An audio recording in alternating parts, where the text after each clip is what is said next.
Jadi secara umum memang zikir itu disuruh kasih banyak. Karena Syekh Ibnu Athaillah Sukandari mengatakan, kelalaianmu dalam berzikir itu masih lebih baik dibandingkan kau tidak berzikir. Yang biasa ada orang bilang, percuma juga berzikir kalau tidak memahami, tidak menghayati. Dalam hal ini tidak ada kata percuma, Pak. Tidak ada kata percuma.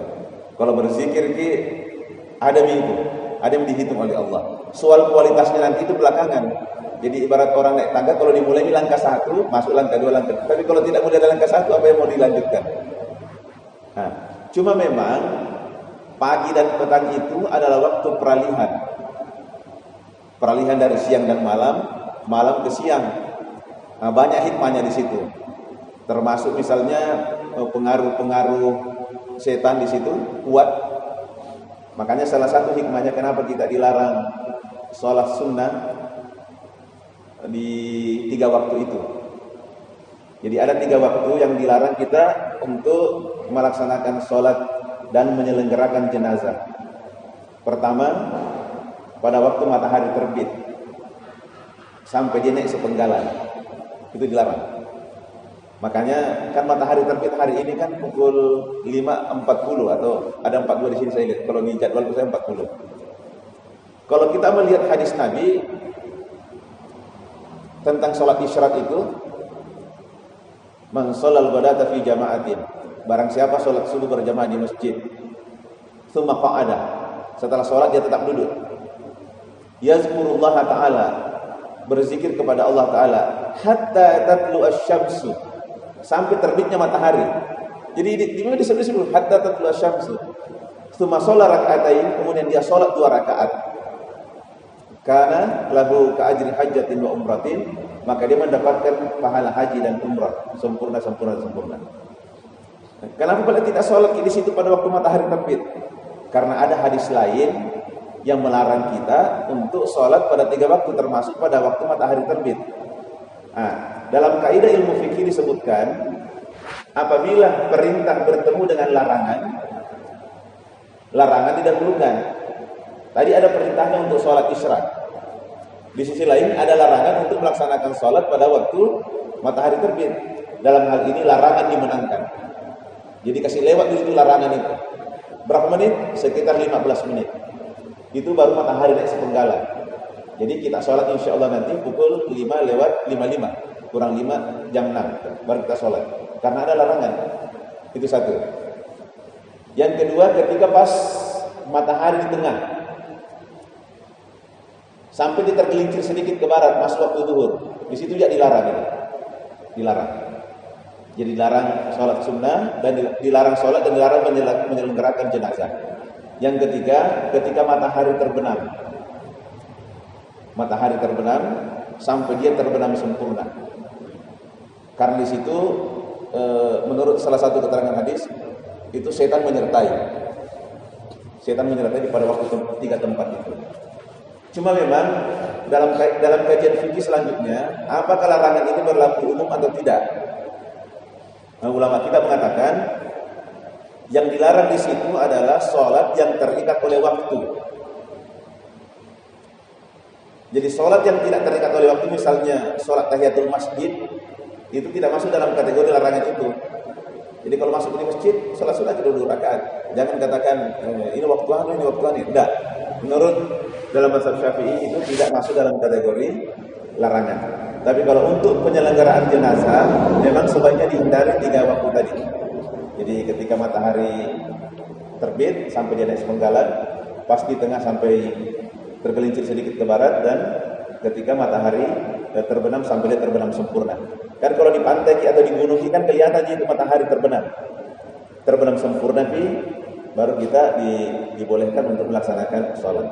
Jadi kalau pertanyaannya tadi dan petang, karena disitulah simpul peralihan siang dan malam, malam dan siang, yang menjadi kekuatan setan yang perlu kita waspadai. Dan banyak orang lupa di situ, banyak orang lupa. Maka kita disuruh banyak-banyak berzikir, tapi secara umum perintah zikir ini perintahnya adalah zikir yang banyak. Berbeda kalau amalan secara khusus. Tabarakalladzi biyadihil mulku wa huwa ala kulli syai'in qadir, alladzi khalaqal mauta wal hayata liyabluwakum ayyukum ahsanu amala. Kalau di situ justru ahsan, yang paling bagus amalnya. Tapi kalau zikir yang paling banyak. Gitu kan. Iya. Apakah zikir dan doa itu boleh di waktu yang 3 waktu yang 3 waktu yang dilarang? Iya. Kalau zikir itu tidak terikat oleh waktu dan tempat. Saya ulangi, zikir tidak terikat oleh waktu dan tempat. Dimanapun, kapanpun, zikir tetap bisa jalan. Bahkan termasuk di WC sekalipun. Cuma kalau di WC tidak boleh dilafazkan, tapi hati tetap. Jadi kalau zikir itu ada zikir jahar yang mengeraskan suara, ada zikir hati yang tidak bersuara. Zikir hati ini tidak terikat tadi oleh waktu dan tempat. Kalau zikir jahar ada tempat-tempat yang dilarang tadi, misalnya di WC itu dilarang, nggak boleh menjaharkan zikirnya. Jadi kalau zikir tidak ada waktu larangan. Yang ada waktu larangan tadi 2, sholat dengan penyelenggaraan jenazah. Itu 2 itu. Sholat dan penyelenggaraan jenazah. Kalau zikir tidak ada. Makin banyak makin bagus.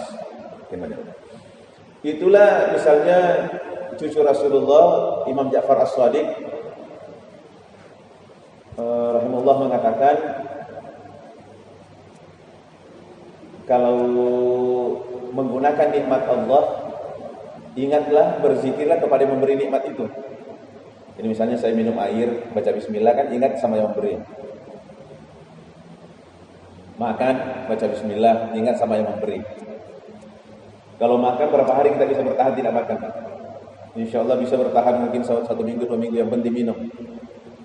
Kalau minum, berapa lama kita bisa bertahan tidak minum? 72 jam, 3 hari 3 malam. Manusia normal Pak, 72 jam tidak minum, itu bisa mati kalau tidak diimpus. Tapi kalau bernapas, berapa lama kita bisa tidak bernapas? Hanya hitungan, mungkin 2 menit, 3 menit. Ternyata napas itu nikmat luar biasa, Pak. Lebih tinggi daripada nikmat air, nikmat makan. Sekarang pertanyaannya, ingat tak sama Allah ketika bernapas? Itulah ternyata penjelasannya Imam Ja'far As-Shadiq itu menjelaskan bahwa disitulah rahasianya kenapa para ulama dan Rasulullah itu istighfar minimal 100 kali dalam sehari semalam.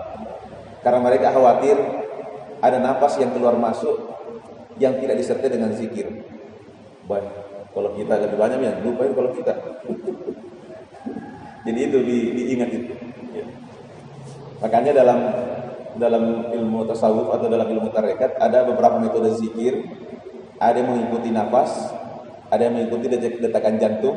Itu sebuah metode supaya zikirnya yang banyak gitu. Zikirnya yang banyak gitu. Itu hanya metode saja.